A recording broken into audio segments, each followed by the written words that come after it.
Hi early explorers! Today I'm going to show you how to make the stars in a sensory bottle project. First, find a transparent recycled bottle like a small sturdy water bottle or canning jar. You'll want to gather your other materials, glitter, some blue food coloring or paint. You can also add some red if you want a purple color. Fill the bottle with several spoonfuls of glitter inside, then fill with water. You'll add the food coloring or paint.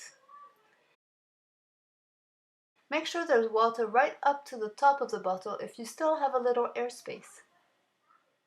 Instead of water, you can also use mineral oil, which helps suspend our glitter stars a little more, but you'll need oil-based candy coloring.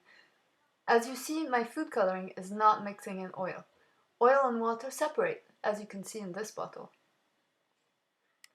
Now make sure you seal the cap to the bottle well. Screw it down tightly and use hot glue, super glue, or duct tape to secure it.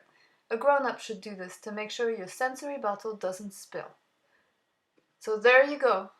Enjoy your sensory bottle. Imagine each piece of glitter is a star and our solar system is very tiny and a giant galaxy.